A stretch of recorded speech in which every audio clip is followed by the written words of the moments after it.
Ladies and gentlemen, good morning, good afternoon, and good evening from Modern Pythian Games and the National Pythian Council to all in every corner of the world that you are watching us live. I'm Rania Lampou from Greece. I'm a multi-awarded global educator, STEM instructor, researcher, and author, and I'm working at the Greek Ministry of Education and the Greek Astronomy Space Company. I'm also Greek ambassador of language, literary, and oratory arts, as well as education of International Pythian Council and also the National Ambassador of Ecumenical Delphic Union. Today, I take the privilege to welcome you all to the 7th Global Virtual Conference on Modern Pythian Games on the theme A Global Vision Artists and Players, organized by Modern Pythian Games and International Pythian Council. Modern Pythian Games aims to revive the ancient Pythian games of ancient Greece, and it's the first global cultural movement and a unique global platform which aims to unite as well as to promote arts, cultures, and traditional sports of different countries around the globe. Today, we are very privileged to have with us respected dignitaries from 5 countries: Gambia, Greece, Pakistan, Zimbabwe, and India. And during this session, we will have a great opportunity to discuss on important and interesting topics like cultural diplomacy and the crucial role of youth in this, about peace ideals and culture in both Gambia and Senegal, how students in Zimbabwe can be initiated in the traditional culture in the school classroom, how Greek citizens envision this revival of Modern Pythian Games, and how Modern Pythian Games can help promote cultural and traditional games in India. So without further ado, I would like to request Mr. Vicente Boel, the founder of Modern Pythian Games, to make the welcoming address. Thank you, Rania. Thank you so much. My dear Mr. Malik Musawar Hamid from Pakistan, Mr. Jalo from Gambia, Ms. Patricia from Zimbabwe, and my dear Helena from Greece, and of course, Rania, as well as all dear viewers joining us online. Greetings to all of you on this 7th global episode, where we come together to seek the vision of the Pythian Games. Participants from over 20 nations have already shared their insights, and today's meeting marks another significant step in our journey. It's indeed an honor for me to stand before you as the founder of the Modern Pythian Game. Each international virtual conference brings us closer to a worldwide vision that transcends borders, celebrating cultures, arts, and sports. The revival of Modern Pythian Games was not just inspired by the ancient Greek games, but also by the unwavering passion of the people and nations worldwide. With your support, our path moving towards the revolutionary changes in arts, culture, and traditional games, our goal is very clear. We are going to create a platform where the creativity thrives, where the beauty of music, dance, poetry, writing, filmmaking, theater, and more can be shared globally. Embracing the digital age, we are bringing together artists, architects, ecologists, journalists, and traditional game players under the umbrella of the Modern Pythian Games. Our efforts are divided into 8 distinct domains, ranging from the rhythms of music and vocals to the visuals of heritage and crafts, and even the fusion of robotics and virtual arts. This includes martial arts, traditional expressions, social and cultural representations, literary brilliance, and ecological awareness through architecture and eco-arts. We are hopeful and looking forward towards our ambitious upcoming events. As planned, in 2027, the Grand Pythian Games will unite talents worldwide, showcasing the pinnacle of creativity. Before that, in 2025, the regional Pythian Games will connect continents, celebrating the unique flavors of each region. We have also planned events like the Para Pythian Games in 2025 and the Junior Pythian Games in 2026, breaking barriers and allowing talents to flourish. Let's not overlook the National Pythian Games in 2024. These games are set to be held in India, a land rich in heritage, diversity, and artistic brilliance. This event will mark a historic moment as we will gather on Indian soil, witnessing the fusion of cultures and talents. Ladies and gentlemen, and the representatives of diverse nations, the modern Pythian Games are not limited to mere events. They symbolize our collective unity, creativity, and progress. They pay tribute to the ancient spirit of the Pythian Games while being reshaped for the modern era and the generations to come, where artistic expression knows no bounds. As we stand on the brink of this global revolution, I invite each of you to contribute your unique voice to the symphony of creativity. Let us come together to shape the future of arts, culture, and sports for the generations to come. Thank you so much. Thank you.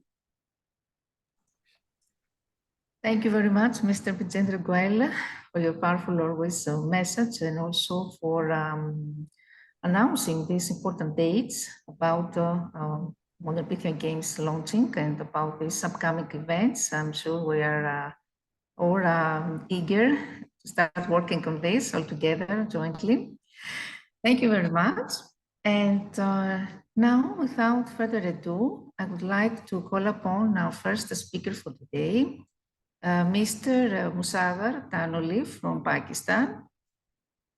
He's the founder of Youth Diplomacy Forum. He will speak about cultural diplomacy. I think it's a very important topic. Thank you so much, Ms Rania. So thank you so much for inviting me to this important, I would say, historical thing that is the Pythian Games. Although I am not much interested in sports diplomacy, but as you told me that I have to talk about the cultural diplomacy, and sports is, I would say, one of the aspect or factor of culture. So I would like to talk about the cultural diplomacy, youth, and Pythian Games. So for that, I would like to share my screen so that I can show you my presentation. So today I'll be talking about the cultural diplomacy, youth, and Pythian Games. So moving forward, first of all, I would like to thank all of you, distinguished guests and fellow participants. I'm honored to address you today on the captivating topic of cultural diplomacy and youth within the framework of modern Pythian Games. So the Pythian Games is the ancient athletic and artistic competitions that evolved into the dynamic platform for fostering cultural exchange and diplomatic relations. In the contemporary world, we will delve into the significance of cultural diplomacy, the role of youth, and the unique potential that the modern Pythian Games offer in uniting nations and cultivating global understanding. We have to move towards understanding cultural diplomacy. So cultural diplomacy refers to as the use of cultural interactions, artistic expressions, and exchanges to promote mutual understanding and establish peaceful relationship between nations. So in a world increasingly connected yet often divided, cultural diplomacy serves as a bridge to cross linguistic, geographical, and ideological barriers. It facilitates dialogue, builds trust, and contributes to a sense of shared humanity. Then the next slide, we are going to talk about empowering youth as a cultural ambassadors, because I'm also a young person, and also I talk a lot about the youth empowerment. So youth can also play an important role in this regard. So the youth, with their boundless enthusiasm, innovative ideas, and eagerness to engage and play a pivotal role in cultural diplomacy, and their fresh perspectives, open-mindedness make them effective cultural ambassadors. Engaging young people in international events like this, the Pythian Games, allows them to represent their countries um, while learning and appreciating the diverse culture of others. Also, by embracing cultural differences and finding common ground, youth become catalyst for a positive change and harmonious relationship at the global stage. Then the modern Pythian Games. The modern Pythian Games are inspired by the ancient counterparts. They have evolved into the multifaceted events that combines athleticism, artistic expression, cultural exchange. Nations from around the world participate, showcasing not only their sporting prowess, but also their unique cultural heritage. So this convergence of sports and culture creates an environment that is conducive to meaningful interactions, where athletes and artists become ambassadors of their nation's identity and their country. Moving forward, we have some key components of the cultural diplomacy in the Pythian Games. We have cultural showcases, we have youth forums, we have the community engagement, and we have the cultural exchange programs. So the first one is cultural showcases. So this is basically participants present their country's traditional arts, music, dance, and cuisine, fostering cross-cultural understanding and appreciation. Now we have youth forums, like we have Youth Diplomacy Forum, discussions and workshops led by young leaders, providing a platform for dialogue on global issues, promoting mutual respect and collaboration. Then the third point is community engagement. So participants contribute to the local communities through volunteer initiatives, by strengthening ties and leaving a positive impact. And last but not least is cultural exchange program. So it's like post games and cultural exchange program allows participants to continue building relationships and sharing experiences beyond the event. Then we have benefits and impacts. We have 5 benefits that I included. These are most important. The first one is promoting peace. So cultural diplomacy through the Pythian Games promote peaceful coexistence by fostering mutual respect and understanding among nations. Then we have youth empowerment. It means engaging youth in cultural diplomacy enhances their global perspective, leadership skills, and ability to bridge cultural gaps. Then we have the enhancing soft power. So countries that actively participate in cultural diplomacy projects like the Pythian Games enhance their global influence and reputation. And the last one, is enhancing soft power and building lasting relationships. So soft power plays an important role, and that actively participate in cultural diplomacy projects. The lasting relationships are also very important, because the friendships and connections formed during the games have the potential to evolve into the long-lasting international partnerships. Then in conclusion, I would like to summarize this, that the Modern Pythian Games serves as a remarkable platform for promoting cultural diplomacy and empowering youth to become agents of positive change. By embracing the spirit of unity and understanding and collaboration, nations can harness the power of culture to transcend boundaries, and the role of diplomacy and youth in the context of Modern Pythian Games, and advancing the ideals of harmony and cooperation at the global level and regional level as well. So this was just a brief presentation of that. So thank you so much. If you have any questions, you can ask. Thank you so much. Thank you. Thank you very much, Mr. Musagar. I know you're doing incredible work with youth. And definitely, we could say that cultural diplomacy is a more grassroots and more engaging form of diplomacy that encourages the exchanges of ideas, of customs, that promote respect, understanding, and sustainable development. And this form of relationship building has been a key opportunity to educate people about the issues that have plagued our society for so long. So this kind of diplomacy possesses this unique aspect that surpasses intergovernmental engagement between countries and uses art, religion, history, music, theater, much more to connect with masses and create sense of empathy and respect. So youth need to be at the forefront of the work, of course, in cultural diplomacy, because youth are the future leaders and are those who should have a place in making the world's largest and greatest decisions and discussions. So thank you very much. It would be an interesting idea also to organize with Good Diplomacy Forum a conference about cultural diplomacy. It's something that I have in mind a long time now. So thank you very much for your contribution. And now I would like to call upon our next speaker from Gambia, Mr. Mamadou Jallo. This is Mr. Mohamed Abdul Salam Diallo of the Gambia, originally a Gambian, a member of Noble Institution for Environmental Peace, Organization Canada, and a PhD candidate, research candidate at NIU University, USA. We are a group of environmentalists, group of educationalists, and championing the work of environmental peace across the world to foster peace and stability in the world. So I was more than happy to join you guys, to revive the Pythian Games in this modern time, because there's nothing that we need nowadays beside peace. This is what we need. So anyhow, any way that we can get this peace is a matter that we should all put hands together and then work toward that goal.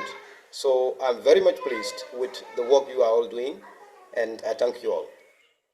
Today I would just like to talk about the Gambia, but as I told to Dr. Rania, that Gambia and Senegal, they are two, officially we are different countries, officially. Gambia and Senegal, we are different. But culturally and traditionally, we are one. But during colonialism, so they came, there was demarcation, like the partition, Pakistan, India. Pre-partition, same. Post-partition, different. So this is how Gambia and Senegal is. So I will just talk about Senegambia. So both countries, Senegambia. So these two countries share many things in common in our cultural, heritage, in our, arts, music, tradition, whatever. We share the same things together. So Gambia is the smallest mainland country in the African continent, the smallest country so far in the mainland Africa. So, and we have population of estimated population of 2 million, just 2 million, and our total land area square is 11,295 square kilometer. So you can see Gambia is a very small country, but with that, Gambia is well known as the smiling coast of West Africa, or the smiling coast of Africa. So, which means Gambia, the hospitality in Gambia is too high.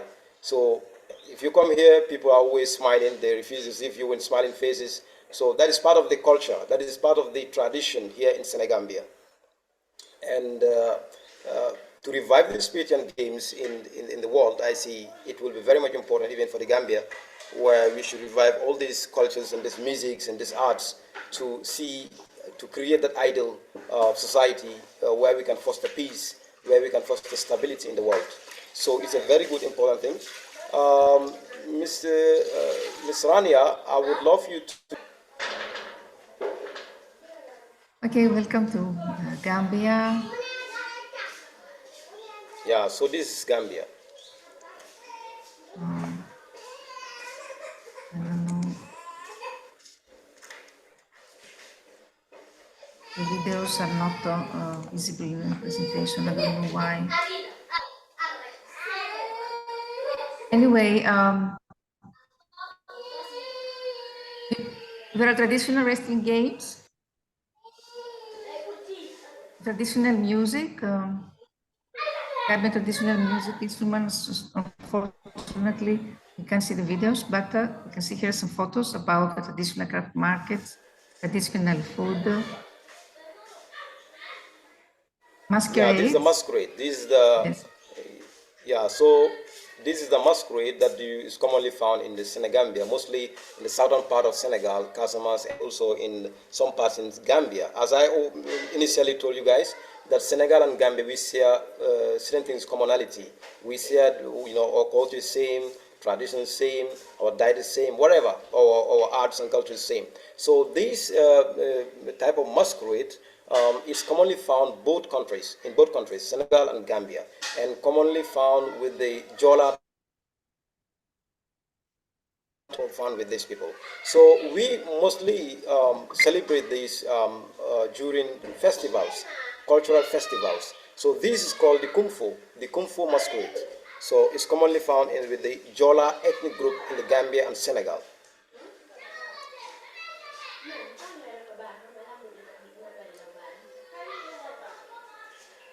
Mr. Rania? Yeah, this also basically is, I guess some of you are well aware of Kunta Kinte, who was a slave who was captured by the then, during the transatlantic slave trade into U.S. So he was Gambian, and then this was the place where they were, kept. So when they captured these slaves, they will put them inside these, dark rooms, and then they will keep them here, away from their loved ones, away from their families, away from their wives, and then after here, they will export them to America. So this was where Kunta Kinte as well was kept, and from here he was taken to United States of America. So this slave house is in the Gambia here. Further, I would like to tell you, in the Gambia here, mostly our culture also has an impact with our, well-being. Like in the Gambia, like sometimes, you are influenced with the environment that you live, with the culture that you sometimes you grow. So mostly Gambia is predominantly a Muslim country, over, let's say, 94% Muslim, so Sunni. And so you will see we are mostly, wedded with this Islamic culture. So, and then the remaining percentage is Christian, predominantly Catholic, are also present here in the Gambia, and some, other religious figures also in the Gambia here. So this thing has affected us. So the fact that Gambia is referred to as the smiling coast of Africa is not just a mere, saying or something just, by chance, but it's a fact. Well before I went for my studies in Ghana, I got to realize this. So it's raining. So I'm very much pleased with this revival of the Pythian Games, and I see this thing will be ideal. It is something that is needed in this age and time, because we see there's tension, there is too much of problems nowadays in the world, both in the in the West, in the Africa. Nobody's safe, and then as of now, anything can happen in this world. So coming together to revive this culture of Pythian Games, to revive this culture of arts and music, to entertain the people, to bring back peace, is something that everybody should take part, and everybody, something that is needed. And I really appreciated this effort of both organizers. So I'm ready to work with you guys, and also together with my organization, Noble Institution for Environmental Peace. I hope Dr. Rania is well aware of Dr. Biswajit Bob Ganguly's effort to also, introduce the environmental peace concept in the world by, we have a whole lot of things to do to foster peace and stability in the world. So I hope and I pray from the depth of my heart that together we can reshape the world, together we can reshape the Pythian Games, together we can change the narratives of the world to bring back the lost, reality of this world. I thank you all. Wonderful. First, I would like to congratulate you for the really humanitarian work that you are doing, promoting environmental peace. And I know you are an author also of books on disarmament and peace issues. So it's a great honor to have you in our team, and we are very eager to work with you. Thank you very much. Thank you very much. Thank you. It's raining, that's the problem. So still now it's heavily raining. So sorry for any inconvenience. It's fine. Thank you. Now we can move on to our speaker from Greece, Mrs. Elena Vouza. Ms. Elena, can you unmute yourself, introduce yourself, and share your vision about Ancient Pythian Games? I'm sure that you are thrilled since it's about the revival of Ancient Pythian Games, which take place in ancient Greece.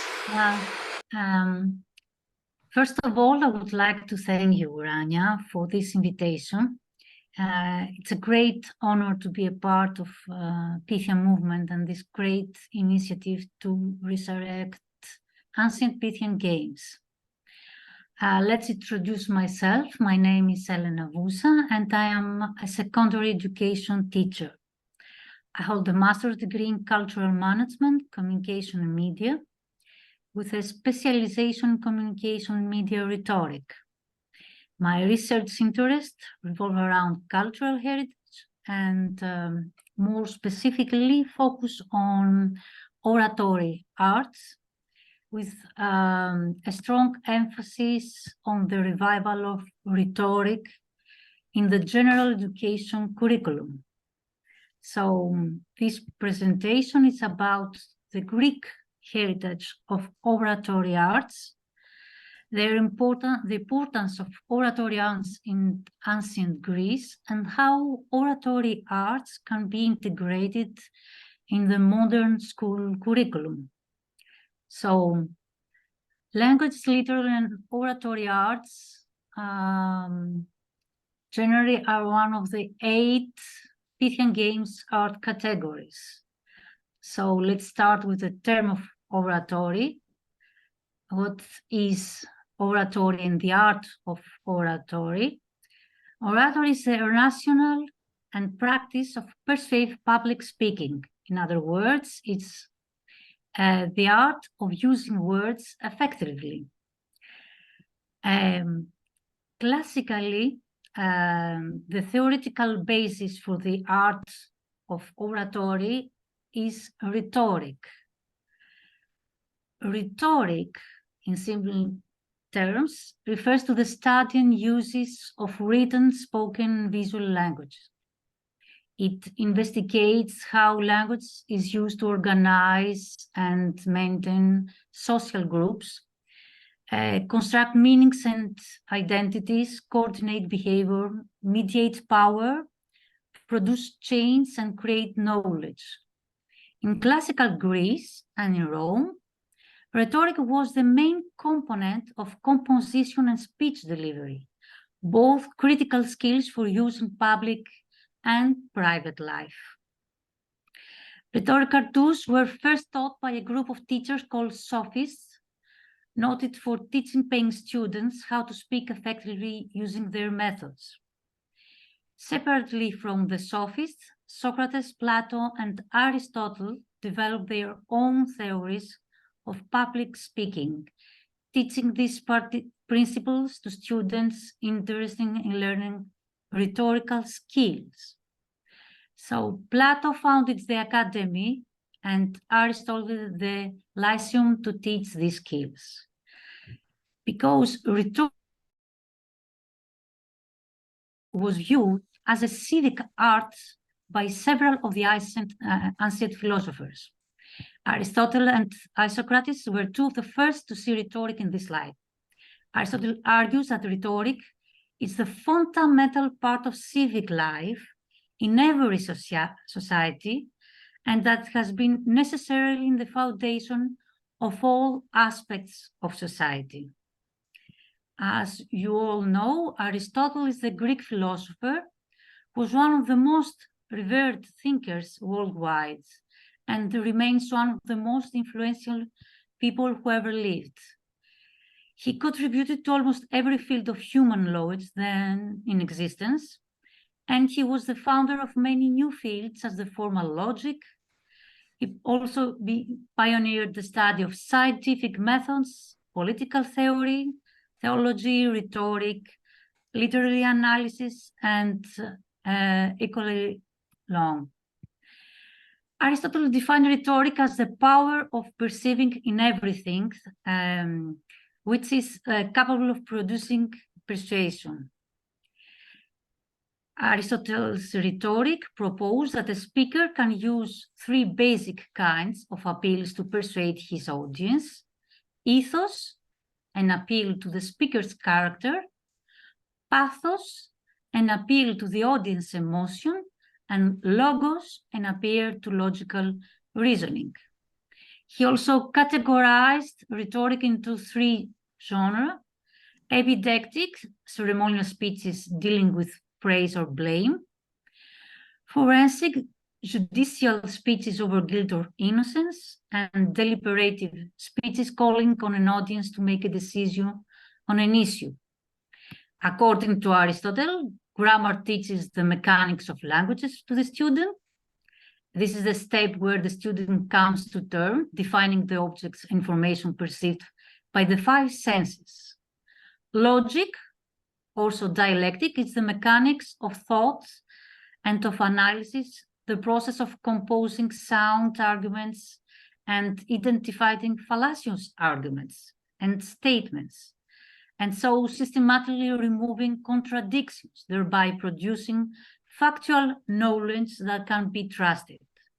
So rhetoric is the application of language in order to instruct and to persuade the listener and the reader. It is the knowledge, the grammar, now understood, logic, and being transmitted outwards as wisdom, rhetoric. Scholars have debated the scope of rhetoric since ancient times, although some have limited rhetoric to the specific realm of political discourse. But many modern scholars liberated it to encompass every aspect of culture. Contemporary studies of rhetoric address a much more diverse range of domains than was the case in ancient times. While classical rhetoric trained speakers to be effective, persuaders in public forums and institutions as courtrooms and assemblies, contemporary rhetoric investigates human discourse writ large.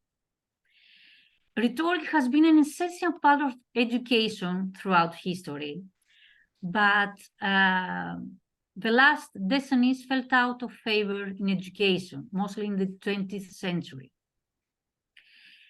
Rhetoric should come back as a staple in learning, because rhetoric is a fundamental building block of good education, whether it is followed by all fields of studies. Clear thinking, good argument, and logical discussion are essential in any discipline and field. Rhetoric is more about learning skills to critically assess situations rather than facts. Students can practice their ability to analyze things thoroughly when they are introduced to rhetoric. They can learn to question ideas and arguments.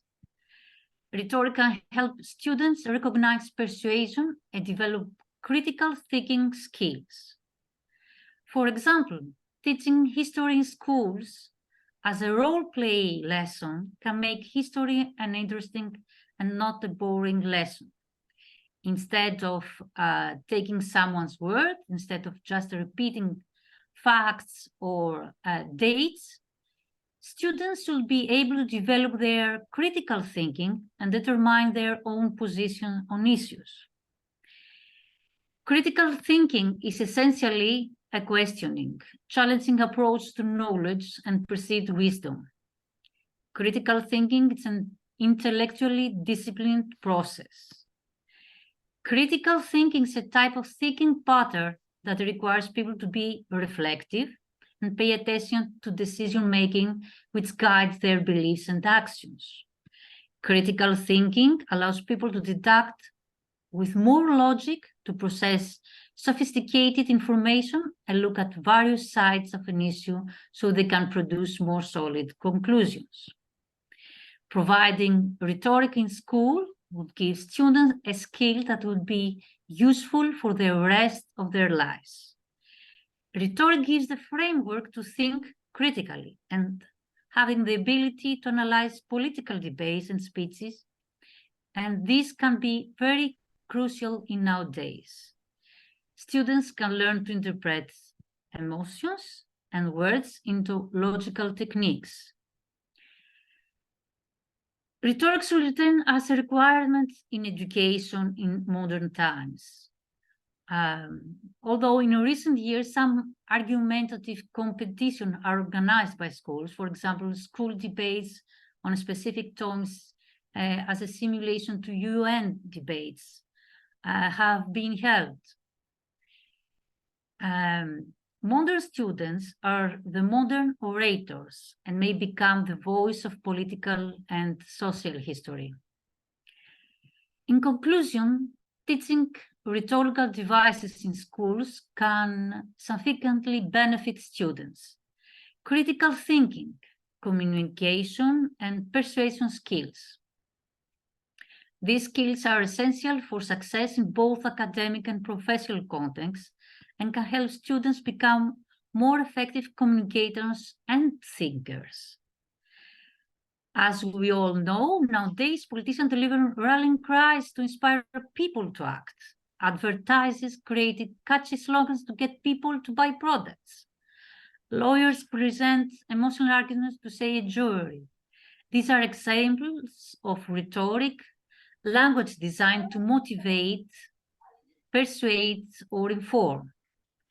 As the ancient Pythian Games were an attempt in 6th century in ancient Greece to promote peace and harmony through the power of art and culture, let's foster through rhetoric and the process of reasoning the new era of peace and harmony in our days.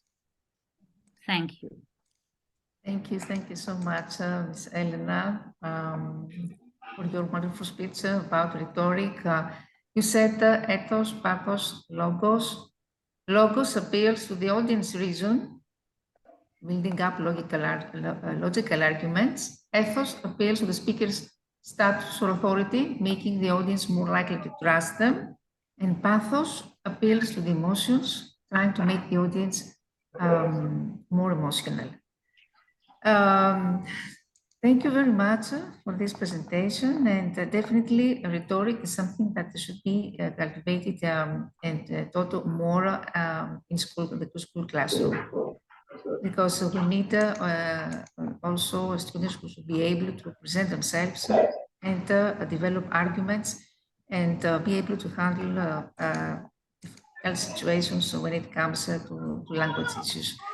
So thank you very much.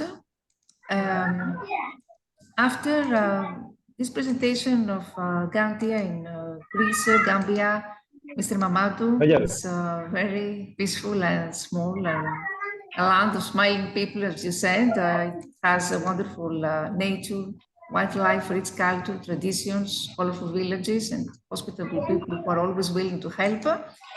After Pakistan, Gambia, Greece, we are now going to Zimbabwe with Ms. Patricia. Dr. Patricia, are you here? Thank you. Thank you. Okay. Good morning. And you introduce yourself first. Good morning, yes. Yes, and good evening to you all. I am Dr. Patricia Konde. I am from Harare, Zimbabwe. I'm the head of academics of Lusitania Primary School, which is in Harare in Zimbabwe.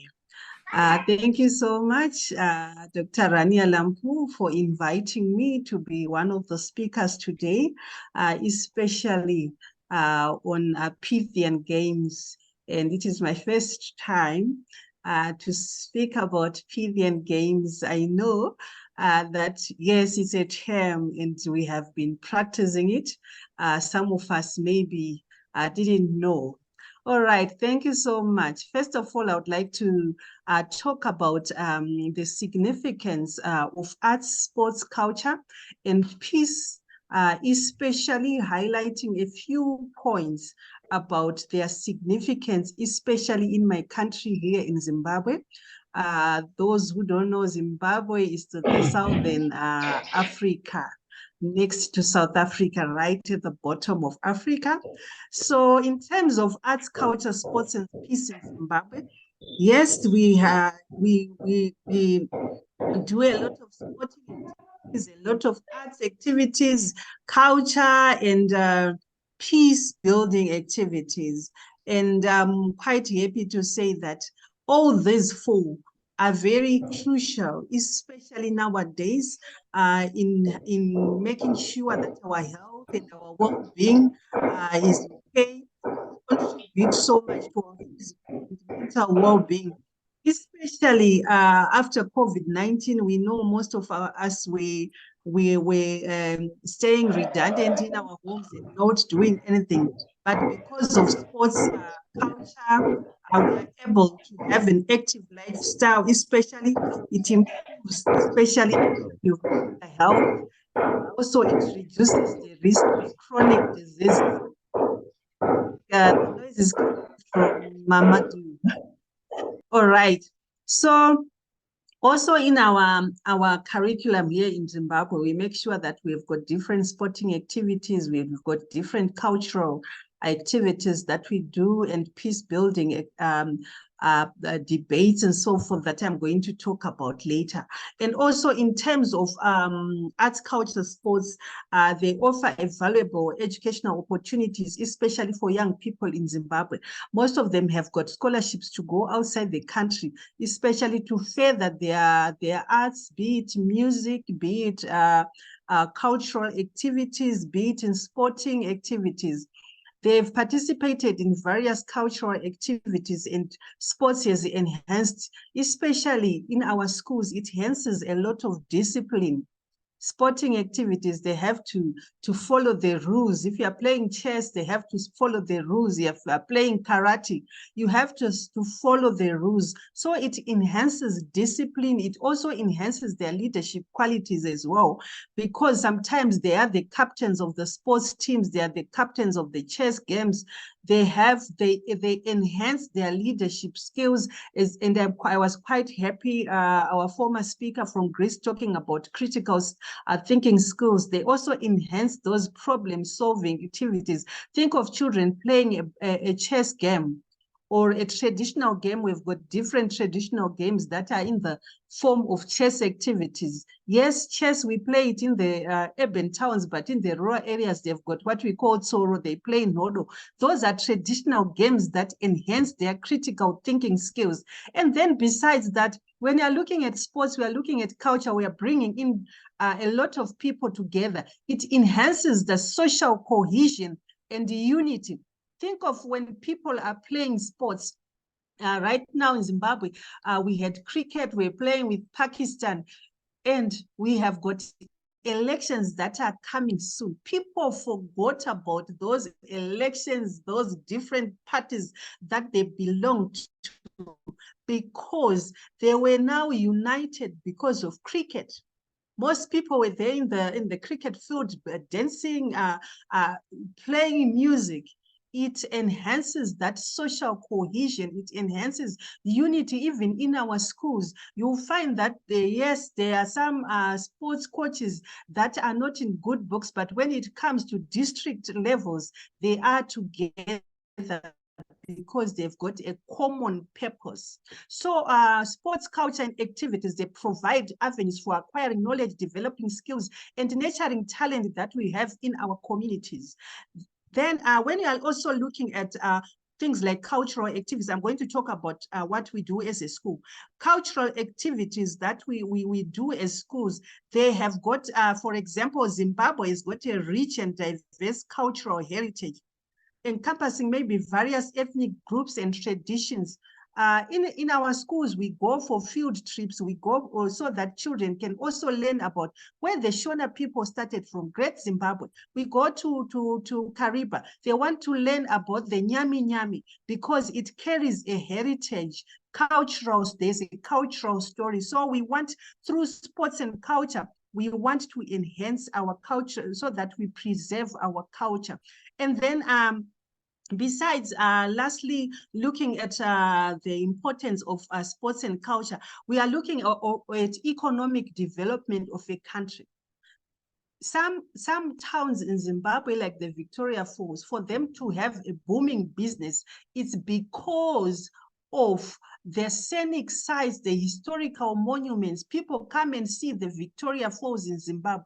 Yes, we are trying to make sure that tourists come to Zimbabwe. And also think about the cricket match that was there. Think about the netball games that were there. Yes, our netball team was in the women qualified for the World Cup. We are bringing in foreign currency into the country. So the arts, culture, and sports sectors have got an immense potential for economic growth. Besides economic growth, we are looking at job opportunities. Think about those people who are working in those fields. There's so much. So they contribute to the tourism industry by attracting maybe both domestic and international visitors. For example, musical festivals that we have here in Zimbabwe, we attract a lot of people across the border to come and hear Jah Praiser sing. And we also have our musicians going outside Zimbabwe. They bring in foreign currency. So that is economic development. And besides that, visiting each other countries like I did last time I went to India, we are promoting diplomacy, like someone was talking about cultural diplomacy. We are promoting diplomacy, we are promoting international relationships between two countries because we are promoting culture, we are promoting sports. So those are the what I wanted to talk about. Besides that, like I said, that cricket, like I said, sports, football, netball, they can also offer what we call healing and reconciliation, people coming together despite their differences, despite their political differences, their races. It fosters that healing, that reconciliation that comes with it. So sports, culture, arts, and they are very important. These modern Pythian games, yes, we can say they are very, very important. And also, in Zimbabwe, yes, we've got a rich history in cricket, football, golf, field hockey. We've got women's netball. We've got artists. We've got visual arts. Think of Dominic Benura going to London. Maybe they've got pieces that they want, paintings and sculpture that want to showcase there. International relationships, economic development, social cohesion, social unity. Now, moving on to how we can integrate sports, arts, peace, and culture, especially in our Zimbabwean curriculum. I'm just going to discuss about the Zimbabwean curriculum. Looking at our timetables here in Zimbabwe, yes, we used to have a different curriculum. Now we have got what we call the new curriculum that has been introduced. This new curriculum, they've introduced some subjects that are new, like visual and performing arts. It never used to be there. Children used to concentrate in maths, history, science, geography, that was it. But now we have what you call visual and performing arts. This allows our students to engage in practical activities, develop skills, be it visual, be it music. For example, in the school that I belong to, it's a Portuguese school. First term, we have a carnival. Yes, it is practiced in Portugal, but we have carnival. We are bringing in different themes from different countries, whereby our children, they portray. For example, this year we were portraying different cartoon characters, but they are from overseas, from all around the place, but our children are learning about. So they were displaying it through the carnival there. And then it's also through arts and music. Right now, our children going to Portugal, they are going to Lisbon. Why? For the Choice Children's Choir. In November, I will be accompanying my children to Portugal. They are going we entered that competition. They are going to sing different songs in Portuguese language, in Shona language, Zulu language. We tried to include all the different languages that are there in the world. So this is some of the Pythian games. Yes, we are thinking about music. We are thinking about culture. And then we allow our students also to participate in the National Institute of Allied Arts Visual Arts Competition. They enter those competitions. This is all what is encompassed in the Pythian Games. And we have also entered the Polish country as well, because we also send our art pieces there.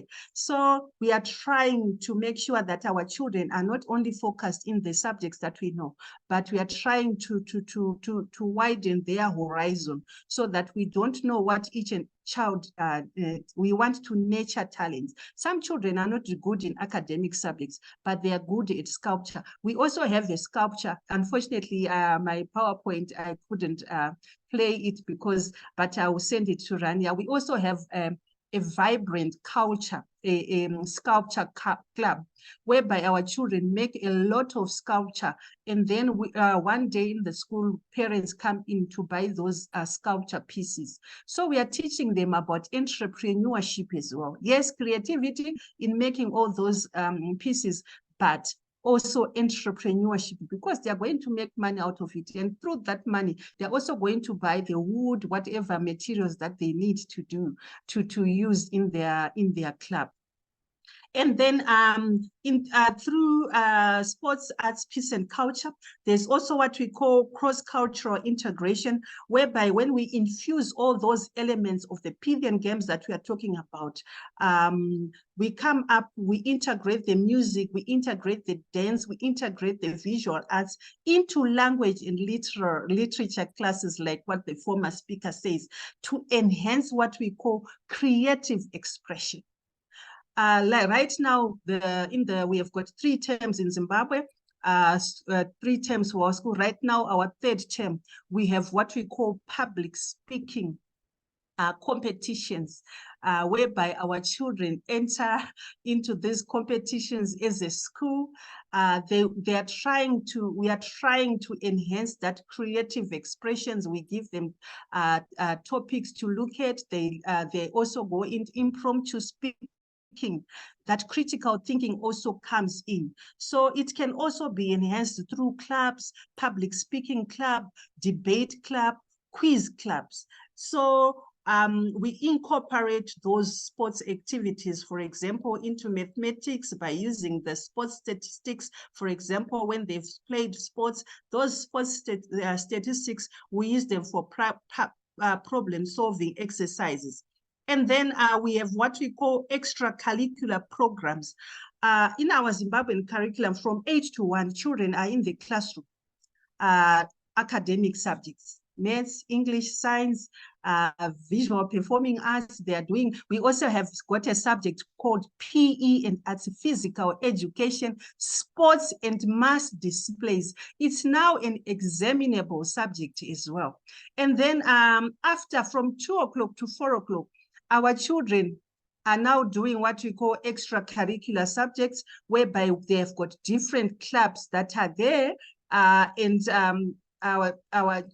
We have clubs like the Peace Clubs, the Cultural Exchange Program. Right now, 2 weeks ago, I was in India for a cultural exchange program with my students, whereby they visited places like Uttar Pradesh, they visited places like Haryana district, they visited the temples that are there, Lotus Temple. So we are trying to make sure that these experiences expose our students to diverse cultural expressions, performances, sporting competitions, and so that we can enhance their understanding and appreciation of different forms of art.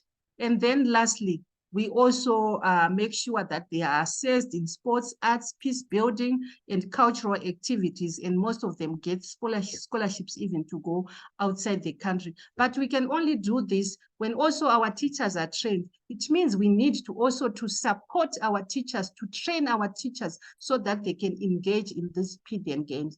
Thank you so much for giving me this opportunity. I can go on and on and on.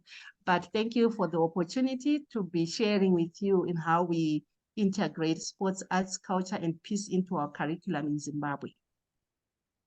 Thank you so much, Dr. Patricia. It was really a wonderful overview about Zimbabwe, arts and culture there, sports. You have presented so much.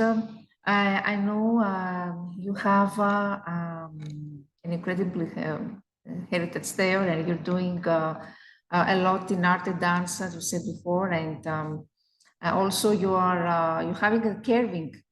I think carving, you have a good in carvings you're doing. Anyway, I want to highlight what you said about sport and physical education, how they can promote and strengthen social cohesion and social unity through the example you gave us about cricket, because sports can provide a playground for enjoying activities together with people from various social and cultural backgrounds. And in this context, of course, sports can make valuable contributions to reconciliation, to the cultural learning. It's beneficial for diplomacy and tourism, as you said, and sports can contribute by building core competencies on individual and community level. So thank you very much, and I'm looking forward to organize together a school session with your students. Anything that has to do with sports, arts, or would be a live session with the artworks of your students. I'm looking forward to organize this. Thank you. Thank you very much. And now I would like to request Mr. Vijendra Goel for the concluding remarks. Thank you, Rania. It was really a fruitful discussion today, and Malik from Mr. Malik from Pakistan talked about the youth empowerment, and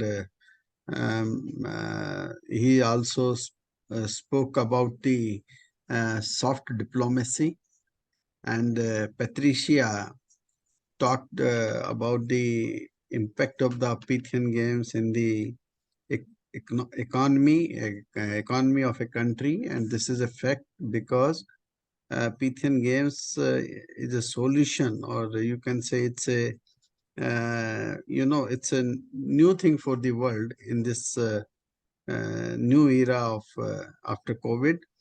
And this is definitely going to change the world economy. It is going to boost tourism as well as create a lot of employments, and it's a good,